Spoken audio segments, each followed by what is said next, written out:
수도승에 대한 신비로운 영감을 만들어냈던 시점으로 거슬러 올라가니 오렌지색의 바닥에 붉은색이 칠해져 있는 체육관 같은 곳이 보이며 내가 그 속에 있는 장면이 보입니다. 나는 아주 가벼운 푸른색의 옷을 입고 있으며 그곳에서 명상춤 메레테르 댄스를 추는 자세를 취하고 있습니다. 한쪽 발은 앞으로 구부린 채 한쪽 팔을 앞으로 우아하게 내밀고 있습니다. 나는 어린 일본 여성으로 마른 체격에 머리카락은 검은색이며 중간 정도의 길이에 포니테일, 긴 머리를 뒷머리 위쪽에서 하나로 묶고 머리끝을 망아지 꼬리처럼 늘어뜨린 형태를 하고 있습니다. 나는 영적인 교단 내에 소속되어 있으며 이 교단은 일반 세상 세속, 과는 멀리 떨어져 있는 높은 산의 고원지대에 위치해 있습니다. 일본식으로 잘 다듬어진 아름다운 나무 숲길을 따라 내가 걷고 있는 모습이 보이며 자연과 많은 교감을 하고 있는 것으로 보입니다. 그때 스승의 얼굴이 보입니다. 스승은 50살 정도의 남성으로 부드럽고 평화로운 광채를 띠는 황갈색의 눈을 지니고 있으며 전형적인 일본인 형태의 얼굴을 하고 있습니다. 나는 스승으로부터 영성과 내면의 삶에 대해 많은 것을 배우고 있습니다. 그 생을 살아가 동안 나는 내면의 자아의 초점을 맞추는 방법에 대해 아주 깊이 있게 그리고 폭넓게 배우고 있습니다.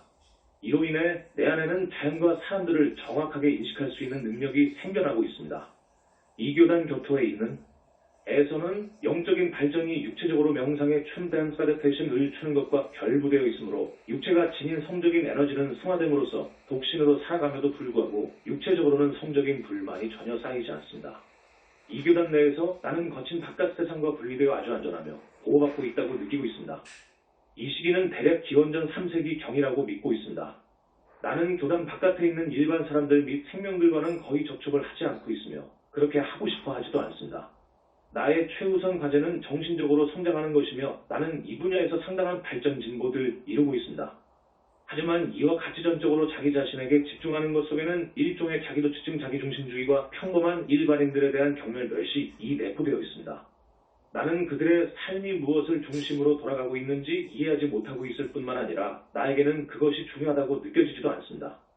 나는 나 자신의 성장에만 집중하고 있으며 이것은 내가 몸담고 있는 교단으로부터 배운 것이며 나는 교단의 권위를 의심하지 않습니다. 나는 교단에서 말하는 견해 관점과 사실이라고 믿고 있습니다. 다시 말해 교단에서 말하는 세계관이 나에게는 기정사실이 되어 있는 것입니다. 그 후 나는 학생들을 직접 가르치고 있으며 나는 내가 지닌 개념들이 사실이라고 확고하게 믿고 있습니다. 나는 일종의 영적인 오만을 키우고 있지만 그러한 사실을 전혀 깨닫지 못하고 있습니다. 다시 말해 지혜는 지니고 있지만 따뜻함과 연민은 거의 지니고 있지 못한 상태입니다. 나는 열심히 공부하는 학생들하고만 마음이 잘 통하고 있습니다. 다시 말해 그러한 학생들에게 많은 관심을 기울이며 그들에게는 인내심도 발휘하고 있습니다. 또한 나이가 많은 스승들에 대해 나는 깍듯이 공경하고 있습니다. 성관계는 전혀 하고 있지 않으며 따라서 자녀나 파트너도 없습니다. 그러한 관계들에 대해 전혀 아쉬워하지도 않습니다. 왜냐하면 교단 내에서 편안하다고 느끼기 때문입니다. 다시 말해 교단의 구성원들이 내 가족입니다. 그 생에서의 내 죽음은 이전의 생에서와 유사합니다. 다시 말해 약 50살 무렵의 죽음을 맞이하게 되며 죽음의 과정에 대해 나는 많은 것을 알고 있지만 인간적인 관계나 감정적인 집착은 거의 가지고 있지 않습니다. 한평생에 걸쳐 나에게는 차갑고 냉담한 뭔가가 존재하고 있습니다. 나는 절망과 기쁨, 로맨틱한 사랑과 고독감, 두려움 혹은 깊은 슬픔이라는 양극단에 대해서는 잘 알지 못하며 그러한 결핍으로 인해 내 마음 제삼에 둔 이 성장한 것에 비하면 내 가슴 사랑과 연민은 성장이 멈춰 있는 것이나 다름이 없습니다. 3. 성적으로 학대받은 여성. 그 다음에 보게 되는 생에서 나는 일상의 거친 현실과 확실하게 마주하게 됩니다. 가장 먼저 보이는 것은 약 25살쯤 되어 보이는 여성의 이미지로 어둡고 지저분한 헛간 혹은 마구간의 한쪽 구석에 반쯤 가려진 채 앉아있는 모습입니다. 나는 호리호리하고 강단이 있어 보이며 얼굴은 희고 갈색의 짧은 머리에 갈색의 눈을 지니고 있습니다. 나는 마음이 조마조마해지고 있습니다. 진흙투성이가 되어 있는 한 사람이 문 앞에 나타나고 있습니다. 진흙 속을 자세히 살펴보니 이 사람은 약 42살 정도 되어 보이는 남성으로 눈은 갈색이고 거짓된 얼굴 표정을 지으며 톤 익스프레션, 이는 누렇고 고약한 냄새를 풍기고 있습니다. 그의 마음은 사악하며 나는 그를 납득시킬 수가 없습니다. 왜냐하면 정신적으로, 감정적으로 그리고 영적으로 그는 미숙하며 아주 자기중심적이기 때문입니다. 사람 대 사람으로서 나는 그와 이야기를 나눌 수가 없습니다. 그는 일종의 감시인입니다. 다시 말해, 그는 평범한 집안 출신이지만 마을 공동체에 다수 영향력이 있는 사람에게 잔꾀를 부려 간신히 감시인의 자리를 차지하게 되었습니다. 그는 아주 공격적이고 늘 불만이 가득합니다. 나는 그와 그의 가족에게 가정부의 형태로 고용되어 있습니다. 나는 그곳에서 헛간에서 살고 있습니다. 그는 나를 노예처럼 부리는 것을 좋아합니다. 왜냐하면 내가 그를 다소 경멸하고 있다는 것을 눈치채고 있기 때문입니다. 그 사람보다 나는 영적으로 많이 진보해 있지만 그러한 영적인 진보는 이번의 생에서 이루어진 것이 아닙니다. 그것은 이전의 생 혹은 생들에서 이루어진 것입니다. 지금 나는 여성의 위치가 남성에게 절대적으로 복종해야 하는 봉건 시대에 살고 있습니다. 이 남성의 가정에서 나는 벗어날 수가 없습니다. 나에게 거의 관심을 기울이지 않았던 가정에서 나는 태어났습니다. 나의 영적인 발전과 이해에 수반되는 일종의 오만한 무례함은 선천적인 것이지만 감시자는 그것을 자존심 우월감이라고 이해하고 있으며 이 때문에 자신이 비웃음을 당하고 있다고 여기고 있습니다. 그는 나를 정기적으로 강간하고 있습니다. 성적인 학대로 인해 나는 내가 천해졌다고 느끼고 있으며 또한 성적인 학대에 넌더리가 나 있습니다. 나는 그 남자에게 깊은 분개심을 느끼고 있습니다. 나는 스스로 마음의 문을 닫고 그 상황에서 빠져나오려고 노력하지만 굴욕감이 내 의식 속으로 밀려오는 것은 피할 수가 없습니다. 초기에 나는 풋내기에 불과했으며 쉽게 상처를 받고 있으며 강간으로 인해 내 마음속에 고통과 슬픔 그리고 혼란이 일어나고 있습니다. 그 후 몇 년이 지난 후 나는 무감각해지고 굳어져 시들해지고 있습니다. 그에 대한 깊은 증오심이 생겨나고 있으며 그를 심리적으로 조종함으로써 복수하려고 깨하고 있습니다. 그의 약점은 그의 에고이며 나는 그의 사회적인 위치에서 그를 조종하고 있습니다. 이런 식으로 나는 감시자로서의 그의 행동에 영향을 미치고 있으며 가정 내에서도 어느 정도의 영향력을 가지게 됩니다. 감정적으로 나는 아주 외롭습니다.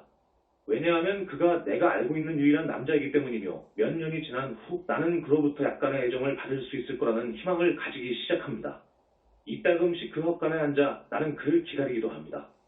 그가 성적인 욕정을 나에게 마음대로 표현할 기회를 가질 때마다 성행위를 하는 동안 나는 그가 나에게 한 개인으로서 애정을 표현해 줄 거라는 희망을 언제나 가지고 있습니다. 어쨌든 우리는 한 지붕 아래에서 지금까지 오랫동안 살고 있습니다. 하지만 그는 그렇게 하지 않고 있습니다.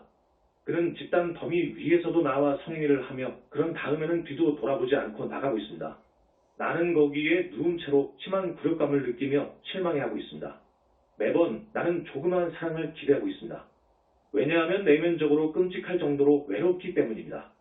지금은 육체적으로 성행위를 체험하는 것이 예전처럼 그렇게 끔찍하다고 여기지 않고 있으며 심지어 남몰래 기쁨, 증에 엇갈리는 다시 말해 목적과 내가 지닌 힘이 강하게 기울져 있는 형태의 기쁨을 느끼기도 한다. 성행위를 하는 내내 그가 끔찍하다고 느낌을 느끼는 것이 아니라 오직 내가 심한 굴욕감을 느끼고 불결하며 외롭다고 느끼게 되는 성적인 체험을 하고 난 후에만 그렇게 느끼고 있습니다. 사실 나는 쫓기는 동물처럼 외로우며 조그마한 사랑이라도 붙잡으려 하고 있거나 아니면 적어도 인간으로 보이고 싶어 하고 있습니다. 나는 아이를 임신하지는 않습니다. 어느 시점에서 그 남자의 부인은 죽게 되지만 나는 종으로 계속 남아 있습니다. 그 남자가 죽고 난 후에도 나는 그 집에서 살고 있으며 외로움을 더 많이 느끼고 있습니다. 지금은 어른이 다 된 그 남자의 자녀에게 나는 여전히 고용되어 있습니다.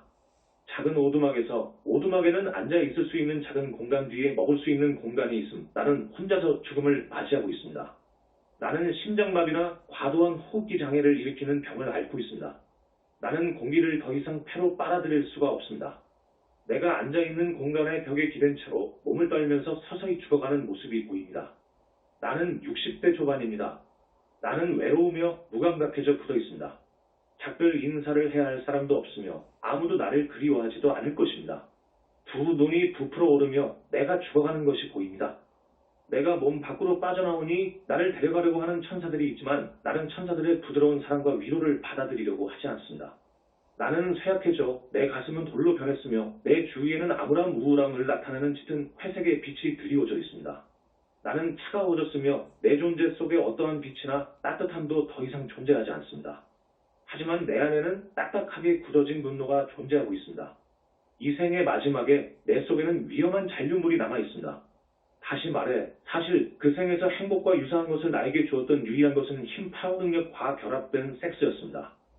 성에 대한 왜곡되고 고통스러운 이미지를 지닌 채 나는 그 삶에서 빠져나왔습니다.